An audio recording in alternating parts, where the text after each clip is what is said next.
po, stop po muna natin. So just a heads up lamang po, in this video ang pag-uusapan po natin is tungkol nga po sa mga pagbabago sa buhay ni Luis. Especially nga po yung clip kung saan nga po pinakaunang natagpuan ni Tekram si Luis na nagpapastol ng itik.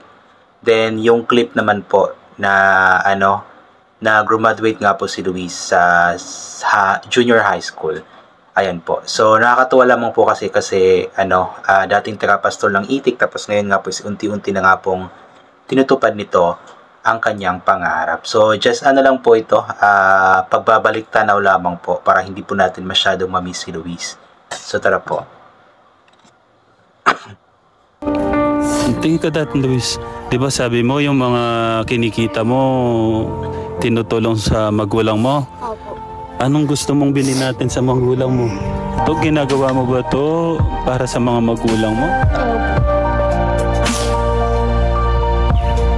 Ayaw mo mag-aral dahil ba sa hirap ng... Ayan nga po. So ito po yung pinakaunang vlog ni Tekram kay Luis, part 1 po ito. Ang storya po nito is natagpuan nga po or nakita nga po ni Tek Poren or ni Tito Poren si Luis dito na nagpapastol ng mga itik. Tapos sinabihan nga po niya si Tekram, tapos pinuntahan nga po ni Tekram at doon nga po natagpuan nila yung bata na nagpapastol nga po ng itik. Napakaraming itik po, tapos napakainit ng panahon at andun yung bata na nagtatrabaho. So kailangan doon itong makapagtrabaho or magtrabaho para makatulong sa kanyang pamilya kasi that time ang kanyang papa Luisito Sr. is nakakulong pa po dahil nga po sa kasalanan na hindi naman daw po niya ginawa. Tapos yun, marami silang magkakapatid kaya kailangan tumulong ni Luis sa paghahanap buhay. At yun, that time din is nakapaghinto si Luis ng kanyang pag-aaral, which is yun ang gusto ni Tekram na sana muling maibalik ang batang ito sa paaralan. At yun nga po ang nagawa ni Tekram pagkatapos nga po nitong mapunta sa kanyang puder. Ayan, ganyan po kaano si Luis dati, kasipag. At alam mo guys, napakahirap po ng magpasto ng itik. Napakahirap po yan, super. Kahit yung manok nga lang, isang manok, isang itik is mahirap na. Ito po. Ito na nga po yung graduate na po si Luis sa junior high school. At imagine guys, consistent po siya na with honor. So nakakatuwa lamang talaga itong si Luis. Yan po.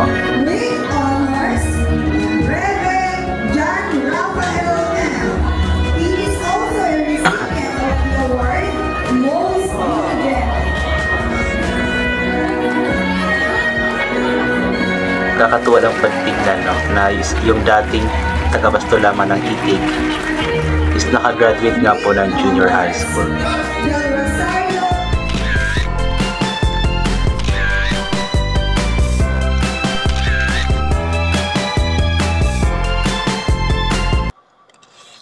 So yun nga pong pag-uusapan natin guys tungkol nga po dito kay Luisito Bundok Jr. or Luisito Manalastas. Ayun nga po, dating tagapastol ng itik, tapos ngayon nga po is unti-unti na nga po nitong tinutupad ang kanyang pangarap nang dahil nga po sa tulong ng mga taong nagmamahal sa kanya, especially nga po nila Tekram at ng Manalastas family, ay unti-unti na nga pong natutupad ng bata or ni Luis ang kanyang pangarap nga po sa buhay. At alam ko na kapag matupad ni Luis ang kanyang pangarap sa buhay is mas makapagbigay po siya ng tulong sa kanyang pamilya. So imagine guys, nung mga nakaraang yung pinakauna talagang pagkakita ni Tekram kay Luis is talagang nakakaiyak na tagpo iyon. Kasi imagine guys, napakaliit na bata, I believe 11 years old pa siya that time.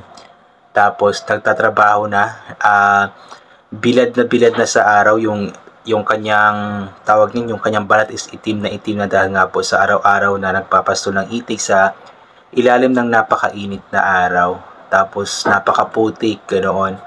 O nakakaiyak po ang tagpo na yun guys. At nagpapasalamat talaga tayo ng malaki sa Diyos dahil nga po talagang gumamit siya ng tao para matagpuan nga po ni Tekram itong batang si Luis. At ang taong yun nga po ay si Kuya Poren. Si Tek Poren nga po yung kumbaga matatawag natin na anghel sa buhay ni Luis, kasi siya nga po talagang pinakaunang nakatagpo o nakakita kay Luis doon sa pastulan ng itik at sinabi nga po niya kay Tekram, kaya napuntahan ni Tekram na tulungan. Ayan. So, that time guys is hindi, sumama si Luis that time sa bahay nila Tekram, pero hindi siya sumama doon para doon na tumirize. Ano lang po, bumisita lamang siya doon, pero after 6 months pa po, tuluyang, or mga ilang months pa po, tuluyang pumunta or sumama talaga si Luis doon kila Tekram.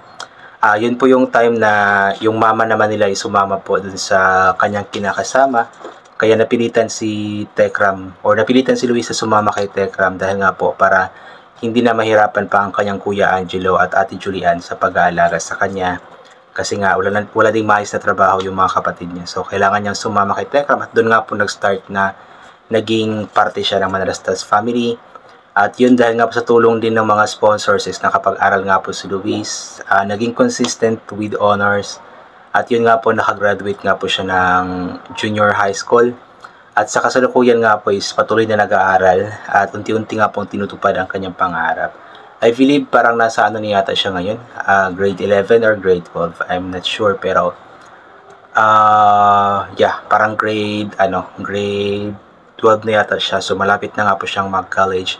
And hindi natin dapat ipag-alala yung kanyang pag-aaral hanggang college kasi nga po andyan ang kanyang ninang Precious na willing na willing talaga siyang tulungan. Kaya good job kay Luis dahil nga po sa kanyang pag-aaral ng mabuti, and we are hoping na sana ipagpatuloy niya ang pag-aaral ng mabuti nang sa ganun is talagang matupad niya ang kanyang pangarap sa buhay. At ang tanging sukli lamang na hinahangad ng mga taong tumutulong sa kanya is yun lamang pong pag-aaral ng mabuti at makapagtapos nang sa ganun balang araw is makatulong po siya sa kanyang pamilya. Alam ko na hindi naghahangad ng kapalit na any kapalit yung mga taong tumutulong sa kanya. Ang importante sa kanila is matulungan yung bata at maging maayos ang buhay nito kasama ng kanyang pamilya. Ayan. So yun, I think hanggang dito na lamang po itong gagawin ko na reaction video. So thank you so much po sa lahat ng mga palagi bumabalik sa aking YouTube channel. Inuulit ko nga po palagi na galing po natin magdasal. Papasalamat sa lahat ng mga bagay na ating natatanggap kahit na di po natin ito hinihingi, kasi nga po lahat ng mga bagay na meron tayo ay kalob sa atin ng ating Panginoon at wala mga bagay na ito kundi dahil sa Kanya. And always bring payong, kapote, sombrero or anything na pwede maging proteksyon sa katawan kapag lalabas po tayo. Nasa ganun kapag mainit ay hindi po tayo mainitan, or kapag biglang umulan na hindi po tayo mababasa ng ulan. And always take vitamin C para maboost ang ating immune system at hindi po tayo matatamaan agad-agad na kung ano-ano mga sakit-sakit. So once again, inaulit ko hanggang dito na lamang po. God bless and bye for now po.